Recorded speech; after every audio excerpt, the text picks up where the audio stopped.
Welcome to the Damascus Road podcast. On the road to Damascus, Paul had a radical encounter with Jesus and his life was changed forever. That is what we hope and pray for here. Now, on to this week's episode. So I want to introduce you to my son, Roland. He is 4 years old, and he's very sweet and very cute. But at night when we put him to bed, he likes to reassure himself that if he has a nightmare, he can come into our room. And so he asks us, Mommy, Daddy, if I have a nightmare, can I come into your room? And we look at his sweet little angelic face and imagine his lonely 4-year-old terror in the middle of the night, and our hearts break. Yes, Roland, we tell him, if you have a nightmare and you are scared, you can always come into Mommy and Daddy's room. We like to think that we are kind, comforting parents, that we've really got this parenting thing down. He will not be scared by fretful dreams and a lack of comforting snuggles. But our son has ulterior motives. No longer than 3 minutes after laying him down, turning out the light and retreating to the kid-free refuge that is our room, in comes little Roland, telling us quite seriously that he has had a nightmare and needs to be in our room. Roland does not yet grasp the concept that you have to actually be asleep first in order to have a nightmare. He's not even actually scared. He mostly knows that we watch movies in our room after he goes to sleep, and he wants to get in on that movie action. We are being outsmarted by our sweet 4-year-old. But going into your parents' room when you have a nightmare is not a new thing. Roland didn't originate this ingenious idea. How many of you used to go climb in bed with your parents when you dreamt about dinosaurs coming to eat you, or monsters, or ghosts? I definitely did. Now, my scary dreams as a child mostly involved things like vampires and werewolves, which I'm not really sure where I got those ideas, because we didn't really watch scary movies. Maybe it was Scooby-Doo. Although I can't say that this looks all that frightening now. A purple, nice green sweater, not very scary. But my sister Becky and I shared a room for most of our lives, and one of my chief fears was that she would roll over and look at me in the middle of the night and be a werewolf. Instead, she married a werewolf. My brother-in-law is very hairy. I love you, Josh. But regardless of what the fear was, whenever I got scared in the middle of the night, I would make the dark run down the hall to my parents' room, clutching my blankie and my pillow. And I would make this little nest for myself beside my parents' bed, where I would be much safer than in my bedroom that probably had a werewolf in it, Becky or otherwise. Now, there were 4 of us growing up, so whoever got scared first got the prime spot, which is right here, Mommy's side of the bed, because Mommies are much better at protecting you from monsters than Daddies are. Now, second kid got the couch down here. It is a lot comfier place to sleep, but if you notice, it is on the opposite end of the bedroom, so much further from the aura of safety emanating from my parents. You could either get a good night's sleep, or you could be safe. Your choice. Then point number 3 and number 4 kid who showed up in the middle of the night got the in-between spots in no man's land, neither safe nor comfortable. My mom talks a lot about how she used to wake up in the morning and she'd have this little sea of children on her bedroom floor that materialized in the night. And now I experience a very similar thing. Except my children come in my bed, and Aiden snuggles pretty aggressively. Being in my parents' room after having a nightmare made me feel safe and comforted, as I assume it would my son Roland if he were actually afraid anytime he came in. But I distinctly remember the most terrifying dream that I had as a child, and I was at a complete loss of what to do. Was it a gigantic snake dream?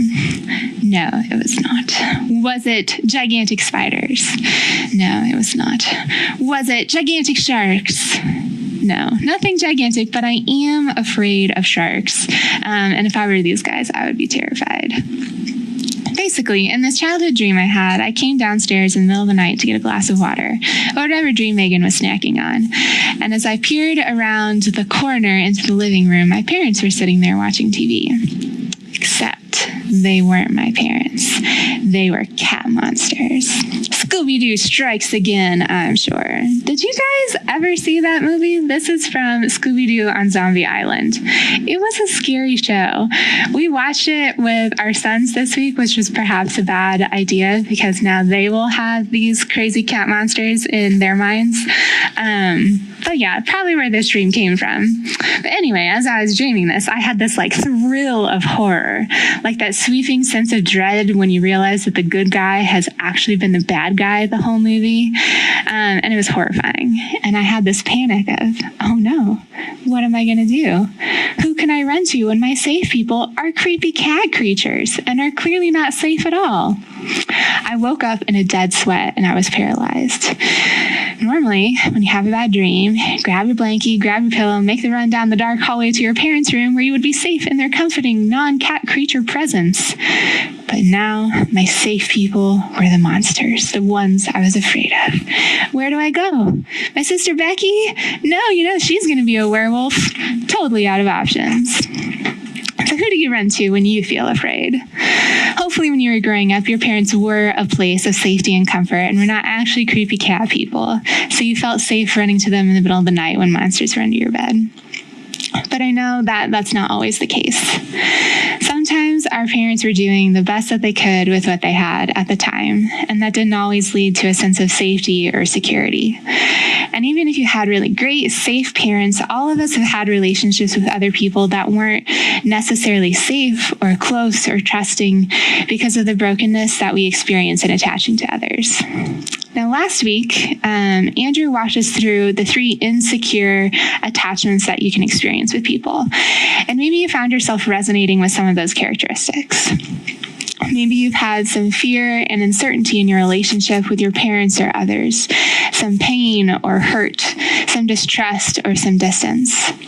And it's really good and important to evaluate these areas of brokenness in our relating, not in order to place blame or fault on people or to become angry and bitter, but instead to acknowledge the reality of where we are and where we're coming from and how some of our broken attachments with others can impact our attachment to God. So that's why we're here this morning. When we move out of the realm of just our parents or our caregivers growing up or authority figures in our lives, these uncertainties and fears and hurts and distance can be mirrored in our relationship with our Heavenly Father, causing distrust and fear and uncertainty. We bring God the same questions that the small versions of ourselves asked our parents when we were afraid and uncertain. Am I safe? Are you good? Will you provide for me? Are you trustworthy? Can I put my faith in you? Who do you run to when you feel afraid? I want to ask you, is God's room safe to you? Or do you find yourself stuck in your own room, alone in the middle of the night, afraid or distant or hurt with no one to turn to? Because that's not the way that God intended it to be. So we're continuing our series Attachment Disorder, which is taking the psychological theory of human attachment and recognizing the deeply spiritual implications that attachment has to our relationship to God. God designed attachment. Just like we were designed to have secure relationships with others, we were designed for secure relationship with God. And so the mechanism that governs our attachment to our parents can really help us understand how we can attach securely to our heavenly parent, to God. And securely attached to God is the place that will give our hearts peace, that will calm our fears, that will let us know you are safe, you are okay.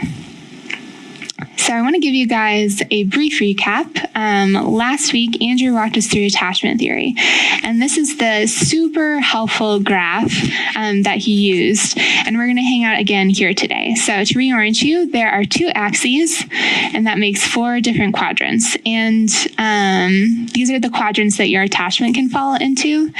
The first axis is degree of anxiety, so this horizontal one right here. And just to be clear, this is not talking talking about the clinical diagnosis of anxiety. That is a totally separate thing. A different word for this axis could be fear. So you could call the two ends of the axis calm, which is low anxiety, or afraid, which is high anxiety. Now, the second degree, the vertical one, this is the axis of avoidance. So you have low avoidance and high avoidance. And you could call those two ends close or distant. So if you have a preoccupied attachment style, you are close, but you're afraid. If you have a fearful avoidant attachment style, you are distant and afraid. Or if you have a dismissing avoidant attachment style, you are calm, but distant. Now, I know that was like a super fast recap and not much detail, but Andrew did an incredible job walking through each of these disordered attachment styles and giving biblical examples through the Israelites of how these can play out in our relationship with God. So if you missed last week, I highly encourage you to go back and to rewatch it through our Facebook page to really understand these three quadrants and how these disordered attachments can play out in your life. But Andrew ultimately left us on a cliffhanger. We know what these three disordered attachment styles are like and how we might see different shades and notes of them in our own relationships with God. But what about this last quadrant over here? Andrew didn't tell us much about that one, and that's because that's what today is about. So what is this one right here? This attachment style is called secure.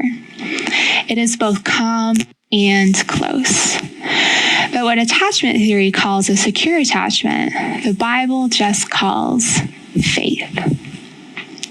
Now, this might sound a little bit strange to you at first, because oftentimes we're introduced to faith as this really like ephemeral, super spiritual state of feeling that just means that you like believe something really hard. And yes, there is an aspect of belief to faith. But unlike we're often led to believe, that belief doesn't just arise out of thin air. Faith is not something that you assent to, or an attempt to believe more, or trick yourself into feeling. Faith is an attachment, and it grows and works and functions in much the same way as a secure attachment style does to God. So consider babies when they're born. This is my daughter, Catherine, when she was first born. She's pretty cute. Now, when Catherine came out of my womb, she did not look at me and just decide to believe that I was her mother. She's not a duck. Children don't just like blindly imprint on the first large creature they see. Oh no, she saw the doctor first. Why didn't someone cover her eyes? Now she believes the doctor is her mother. No, that's ridiculous. Our attachment to our parents is not formed by this simple belief or assent to biological maternity or paternity. Children can attach to any caregiver because attachment is not just belief or intellectual assent. It's a relationship, a small set of practices, a repeated give and take over time, this slowly built body of knowledge that generates predictability, reliability, and trust. And our faith is the same way. It's not just a belief or an intellectual assent. It's a relationship. It's an attachment. It is a lived set of small interactions that create predictability, which creates trust, which creates faith. Now, one of the best descriptions of faith in the Bible comes from the book of Hebrews, and this is what it says in chapter 11. Now, faith is confidence in what we hope for and assurance about what we do not see. And when you look at this verse on the surface, it can sound just like belief, because we often interpret it as a mindless confidence or a baseless assurance. It's this, well, I'm just going to believe it's true. But that is not at all what God is talking about here. That view comes from the idea that our spirituality and our physical experience of life have nothing to do with each other, which is not true at all. We are embodied spiritual creatures. God made our bodies, and God made our bodies spiritual. God has wired us biologically and spiritually so that the way our spirituality works is intimately connected to the way our bodies and our minds work. What we do, what we practice, the motions our bodies experience matter to our spirituality. Something super spiritual sounding like faith actually cannot be separated from the physical experience of our bodies. And I know that right now you're probably like, this feels really left field, Megan. Like, what does this have to do with faith at all? But it's really, really important for you to understand this. And so I want to give you an example from my daughter, Catherine. Again, this is the verse that we're looking at, that faith is confidence in what we hope for and assurance about what we do not see, which we are arguing is not just about belief. And this is what I mean by that. So in the morning, Catherine cries. She is hungry. She needs food, and she can't get it herself. She's not yet a year old. At a year, she'll be responsible for her own peanut butter sandwiches, but right now we'll relent and feed her. Now, when I come into her room in the morning, as soon as I pick her up, she stops crying. Why? You're like, Megan, that's not very surprising. Babies stop crying when their parents pick them up. But why? Let's dissect this a little bit. Catherine is still just as hungry as she was before I picked her up. She still has no food, nor can she see any food. She still is unable to get it herself. The hunger still gnaws at her tiny baby belly, and she is still not satisfied. Why in the world would she stop crying when the need she was crying about still has not been met? It's because she has faith in me. And this faith is not a groundless belief or a pie-in-the-sky hope that things will get better. When she was 3 days old and I picked her up, she did not stop crying until that breast was in her mouth, because faith is not just a belief. Her faith in me comes from a lived set of small interactions, me feeding her every single day of her life, which creates predictability. When mommy comes to get me, she will feed me, which creates trust, which creates faith, confidence in what she hopes for, delicious, delicious milk, and assurance about what she cannot see, the breast hidden in my robe from whence the milk flows. This is faith, confidence in what we hope for, and assurance about what we do not see. But it is not a confidence or an assurance based on nothingness. It is a deep groundedness based in a lived set of small interactions, which creates predictability, which creates trust, which creates faith. Our lived experience, our physical experience matters to our spirituality. Having faith in God is not about believing more or trying harder or simply trusting more. It's about attaching securely, and that is not just a belief. That doesn't happen in an intellectual vacuum. To develop that secure attachment with God, you have to invest in a lived set of small interactions, something you actually live and do in your physical life that create predictability, which creates trust, which creates faith, confidence in what we hope for, and assurance about what we do not see, even when we can't see the solution or the hope yet. So, how do we do this? How do we move from insecure faith to secure faith, from insecure attachment to God to a close, calm attachment to God? What do these lived set of small interactions actually look like that form the basis of our confidence and our assurance? Let's take a look back at the quadrants. So ultimately what we want to do is to move down on both of these axes. We want to end over here in the secure quadrant, which is low anxiety. So you want to go down this way towards calm, and then low avoidance. So you want to go down this way to close. And just trying harder is not going to make you less afraid or less distant. The 3-day-old Catherine didn't just need to believe more that I would satisfy her hunger.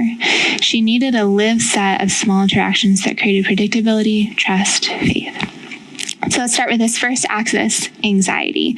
What lived set of small interactions can move us from feeling afraid to feeling calm in our relationship with God. Now, last week, Andrew pointed out the core beliefs about God that underlie these two anxious quadrants. It's these two right here. So in the preoccupied quadrant, we struggle with the idea that God is not faithful. And in the fearful avoidant quadrant, we struggle with the idea that God is not good. And these are both fearful views of God, that he won't come through, that he doesn't actually have my best interests at heart. But neither of those are true, because Jesus tells us, which of you, if your son asks for bread, would give him a stone? Or if he asks for a fish, will give him a snake? If you then, though you are evil, know how to give good gifts to your children, how much more will your Father in heaven give good gifts to those who ask him? So don't be afraid, little flock, for it gives your Father great happiness to give you the kingdom. Don't be afraid or discouraged, for the Lord God, my God, is with you. He will not fail you nor forsake you. God is faithful and God is good. But I could spend the rest of this message telling you that God is faithful and God is good. But just hearing that is not going to change your faith. I am sure that you have heard these things before, because faith is not just a belief or an intellectual assent. Faith is a lived set of small interactions that provide the basis for our confidence and assurance. And so we need an embodied practice to ground our faith. So this is an example of how a lived set experiences grows our faith, our confidence, and our assurance in what we cannot see. This is Pace, this cutie right here. And Pace had very little access to food or water for the first 2 years of his life. He was incredibly thin and was eventually removed from his home by Child Protective Services and placed with a foster family. This is his foster mom right here. And his foster parents immediately noticed Pace's extreme anxiety around food. He was very, very high on the anxiety axis. And so to assuage this deep fear, they gave him free rein over food. They set up a snack shelf at his level in the pantry where he could access food any time of the day. If he wanted goldfish right after breakfast, he could grab goldfish right after breakfast. If he wanted a box of raisins 5 times a day, he could grab raisins 5 times a day. He had unlimited access to food and water, unlike before where food was scarce and unsure. But contrary to what his new parents expected, Pace's anxiety around food did not lessen. In fact, it increased. Why? Pace's therapist pointed out that Pace still had the same issue. He was still the one responsible for getting his own needs met, even though access was greater. So his foster parents switched it up. Instead of Pace having to rely on himself to get food, his parents created a food schedule. Breakfast at 7 a.m., snack at 10 a.m., lunch at noon, snack at 2, dinner at 5:30. Every day for months, they provided for Pace's needs in a consistent, predictable way. And it was this daily, consistent provision and Pace's small, lived experience with his needs being met every day physically by his foster parents that reduced his anxiety. He had a lived set of small experiences that created predictability, which created trust, which created faith, confidence in the food that he hoped for, and assurance that it would be coming even when he couldn't see it yet. If we want our faith to grow in God in the same way that Pace's faith grew in his foster parents, we don't just ask a food insecure child to believe more that his foster parents are good and faithful. Instead, we invest in a small, consistent, attaching practice that provides the basis for our confidence and our assurance. We too need a lived set of small interactions that create predictability in our relationship with God, that allow for confidence in his goodness and faithfulness to grow. So to move down on this axis of anxiety or fear, the attaching practice that we use is depending on God. So this one is actually here. Sorry about that. So we're going to depend on God to move from afraid down to calm. When we depend on God, we give space for him to prove his goodness and faithfulness. Just like Pace had to depend on his parents to provide food for him instead of relying on himself in order to decrease his anxiety, we have to depend on God. We cannot provide for all of our needs. We cannot control the world and make everything okay. And if we live life trying to be the one who takes care of ourselves and others, we will live in fear, because that job is too big for us to handle, and we are not meant to shoulder that burden. When we surrender control and make space for God to provide and be faithful, we will begin to amass a lived body of knowledge that provides the basis for our faith, confidence in what we hope for, and assurance in what we cannot see that lets us feel calm and secure, even when we have yet to see the need met. Now, there are lots of ways that you can try this attaching practice of depending on God, but I want to give you just 3 practical ideas that you can try. Now, I'm going to give you these ideas, but I only want you to commit to one of them, because the point is it has to be a practice, which requires doing it habitually over time. It's an investment. So if you commit to doing all 3 of them, you'll end up doing none of them, and then your faith won't grow. So just focus on one. So first idea, you could keep a gratitude journal. This is basically recognizing the ways that God already has provided for you, how he has already been faithful and good to you. It's a retroactive way to depend on him, but it helps focus your mind on the practical evidence of God's faithfulness and goodness in your life. Second idea, you could keep a prayer journal. So depend on God through prayer.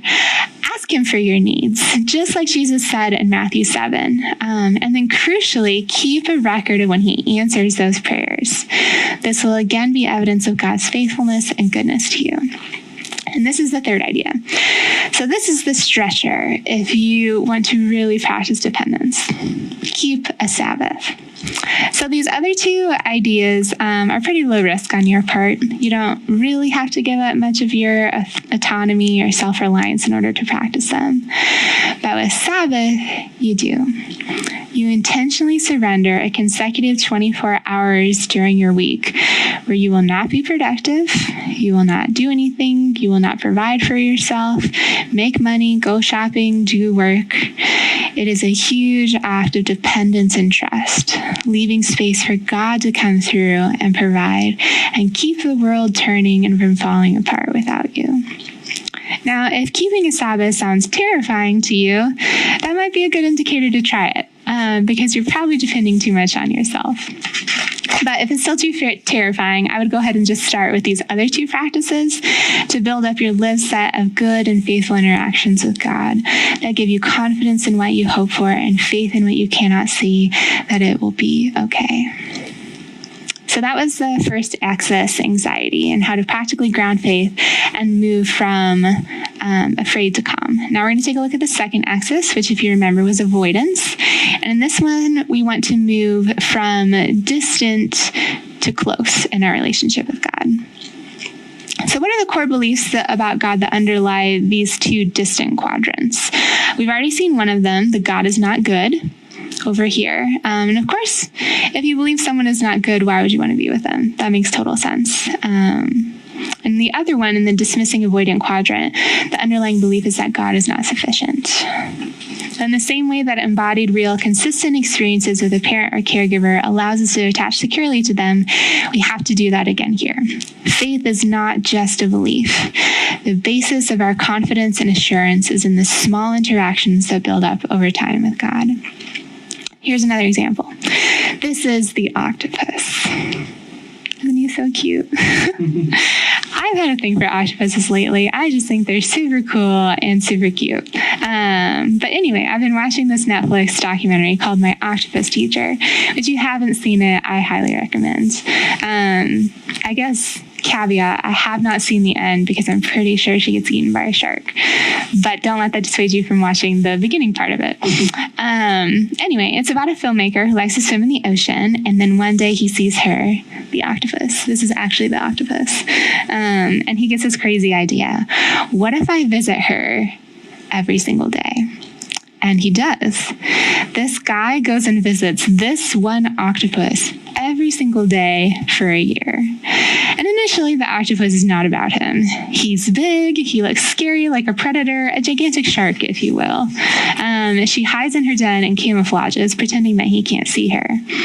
But this big, scary guy keeps coming back day after day after day.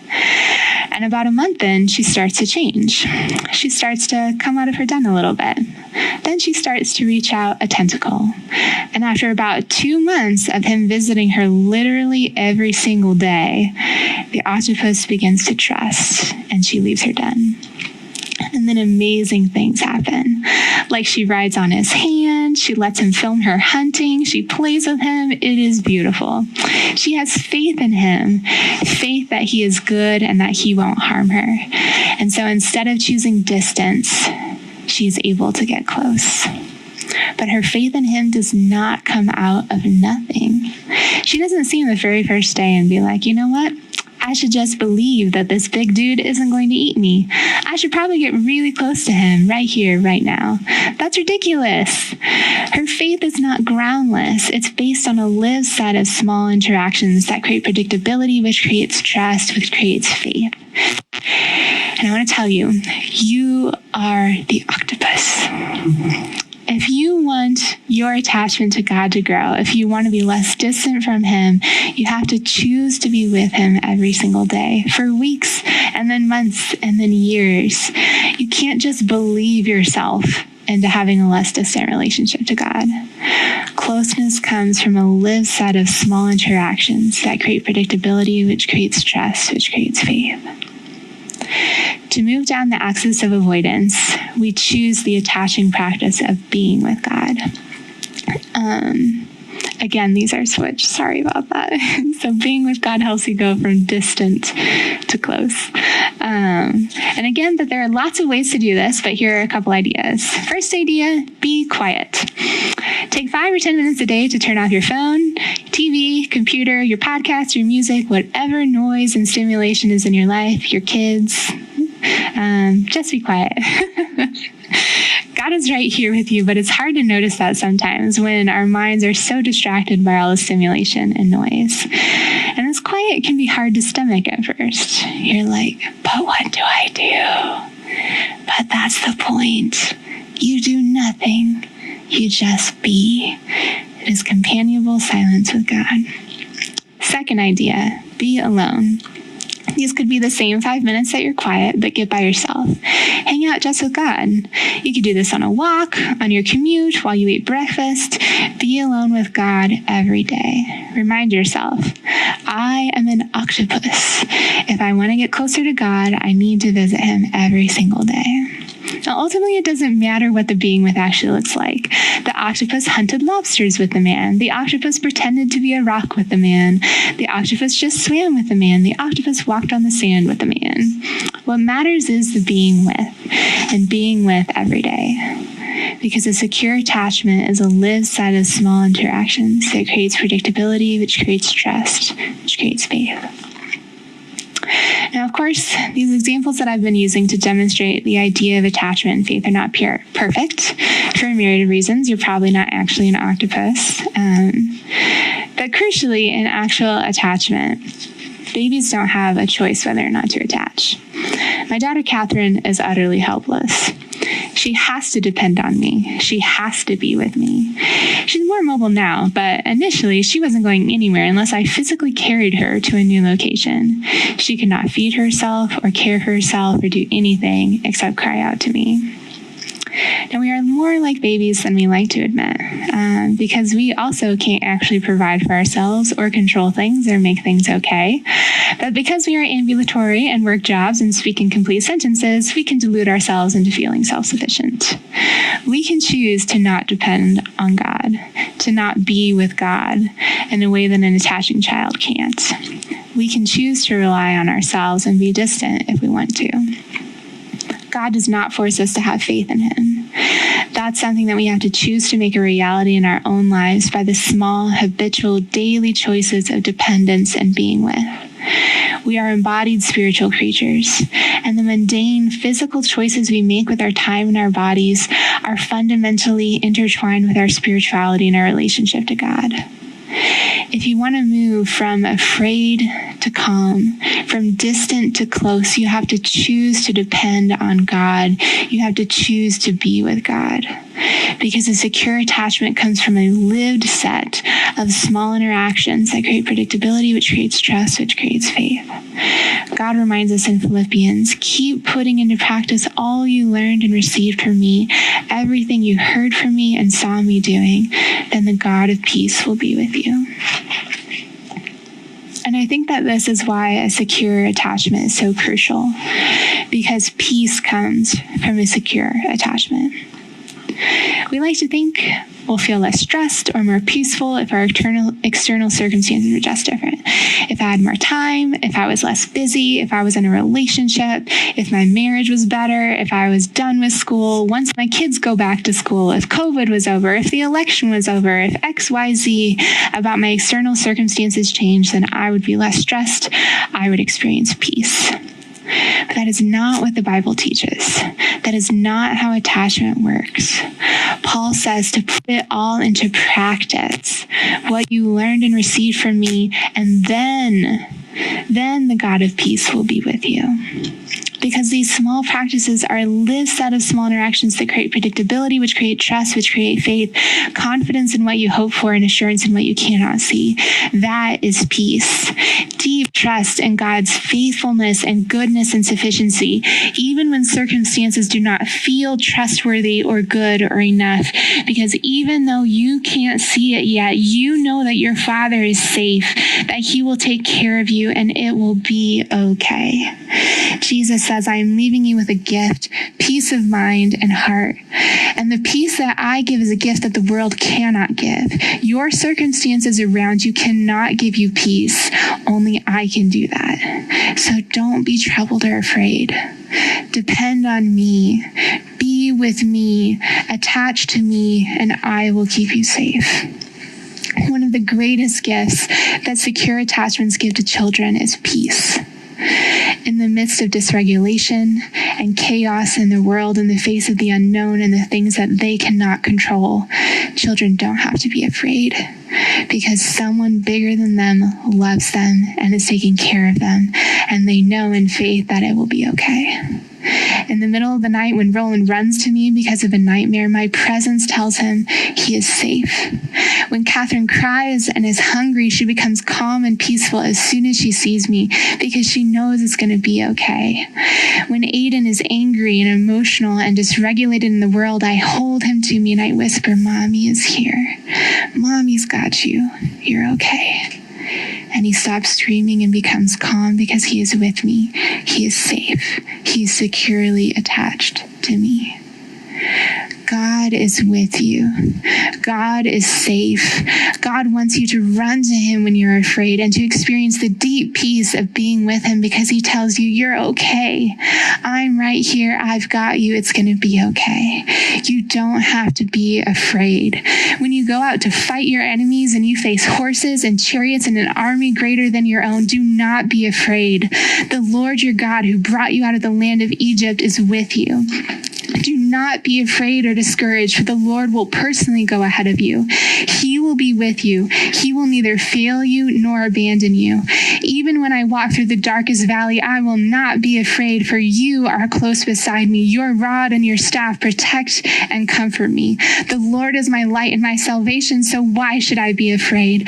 The Lord is my fortress, protecting me from danger, so why should I tremble? Don't be afraid, for I am with you. Don't be discouraged, for I am your God. I will strengthen you and hold you. I will hold you up with my victorious right hand, for I hold you by your right hand. I, the Lord your God, and I say to you, don't be afraid.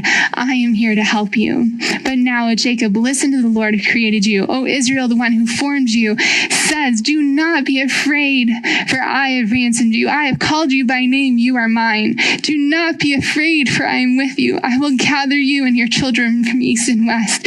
Don't be afraid, he said, for you are very precious to God. Peace, be encouraged, be strong. My spirit remains among you, just as I promised you when you came out of Egypt. So do not be afraid. So don't be afraid. You are more valuable to God than a whole flock of sparrows. And Jesus spoke to them at once. Don't be afraid, he said. Take courage. I am here. God is good. God is faithful. God is sufficient. But it is faith that allows you to rest in that truth. Faith that allows you to experience the reality of peace. Faith that makes God's room a refuge and a place of safety to you. Don't be afraid. He is with you. It's not just about believing it more. Your faith is not baseless or groundless. It arises from a deep body of built knowledge that you have to choose to invest in. You will not attach to God by accident. And it is only in a secure attachment to God that you will experience the peace that you crave and that He promises. Choose to depend. Choose to be with every day. Build a lived set of small interactions with God that creates predictability, that creates trust, that creates faith, confidence in what you hope for, and assurance in what you cannot see. Because with God, it is going to be okay. You don't have to be afraid. Let's pray. God, I thank you for your goodness and your faithfulness and sufficiency. But just knowing those things about you doesn't change our attachment to you, God. It is only by actually living with you and choosing to depend on you that we can come to embody those and believe that those are actually real, to have faith in you, God. So I pray that we invest in those small interactions, God, that we make the choice to depend, that we make the choice to be with you, God, so that we can securely attach to you and not be afraid. Thank you, God, so much for who you are, for your goodness, that you care so deeply for us, Lord. Please help us to be close to you, to be calm in your presence, Lord, to choose to depend and to choose to be with. In Jesus' name, amen. Thank you for joining the Damascus Road podcast. Our mission is to follow Jesus together by being with God, loving everyone, transforming people, developing leaders, growing new ministries, and changing the world. You can find out more about us online at DamascusRoadTucson.com.